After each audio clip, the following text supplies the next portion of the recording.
ဒီနေ့ကတော့ကိုသိန်းနေမကောင်းပါနေမကောင်းလည်းပဲပြောကြရှိရတော့ပြောရမှာပဲ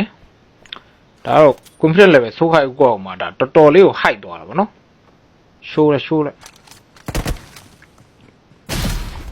လိုက်တာဟိအောင်ကြီးအဲ့ထက်လှတာမေးဖုန်းကြီးတူမပဲရှိတယ်လုံးဝ grind တစ်ပေါက်စော်3ယောက်မေး3ယောက်လုံးတော့အမှငါတို့ဘာလုံးမှာ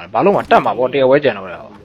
easy ပဲနော်မြန်မာလိုပဲတွေ့ထိုင်းလိုကြီးမတွေ့နဲ့ဟုတ်လားဟိုမှာစေ့နေတယ်လူကိုဘတ်ဆိုပြစ်လိုက်ဟိုမှာစေ့ပြီးတော့တရားအကောင်200တစ်ဆက်ပဲကြံမှာအဲ့တော့စိတ်ထဲမှာမှတ်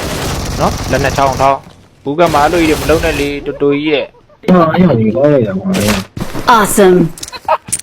သူမေတို့တော့တော့တာလေဟိုကြီးပန်းနေနဲ့ နော်မဲတော့ဂိမ်းထဲမှာကျတော့မဲမြင်ချင်းဖြစ်တယ်မှာမြင်ချင်းပြက်နော်ပြီးရင်အကြိုင်းမပြက်နဲ့နည်းခဏပဲပြက်မဟုတ်ပြက်ဒီပြက်ရှောက်ပြက်နော်ခဏလေးပဲထွက်ပြက်နော်မဲတို့အကြိုင်းပြက်အောင်ဒါလိန်ဆက်ဆန်တာမဟုတ်ဟိုမှာတကောင်းတန်းပြက်ပေးလိုက်ဒါပဲပြီးသွားပြီပြီးတော့အားလို့ဒီလိုဗတဲ့ဆိုရင်တော်တော်လေးကိုကောင်းတဲ့နေရာမှာပါဟိုကသေးတာဟိုကြိုက်တယ်ကွာကိုနေဆက်တော့ဘာလို့လဲဆိုတော့ तू ကဟိုကပြက်တယ်ပြက်လို့ကောင်းတယ်အမှထိုင်းလို့အောက်မှာပြီးသိယူတာဆွဲတော့မှမြန်မာလိုပဲဝင်ပြီးပြက်လိုက်နော်ပြီးရင်ခြေတန်းနားထောင်အလူအိမ်လိုမျိုးမိုးဝင်သွားတယ်နော်ဟိုမှာမင်းစော်ဆောင်နေမှာဟိုမှာဟိုကောင်နဲ့တီးမှာမင်းကိုချမှာ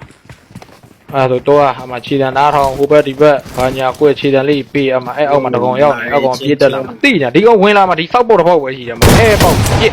ဟိုနောက်တစ်ယောက်လာပြစ်ဒါပဲနော်ဟိုဘက်လက်ဒီဘက်လက်အမှမေဟိုကကြီးထွက်တဲ့ခလုံးနှိပ်ပြီးနေ လောက်ပါနဲ့ဒီလာစီရရပါတယ် bro ဒီနားလေးမှာ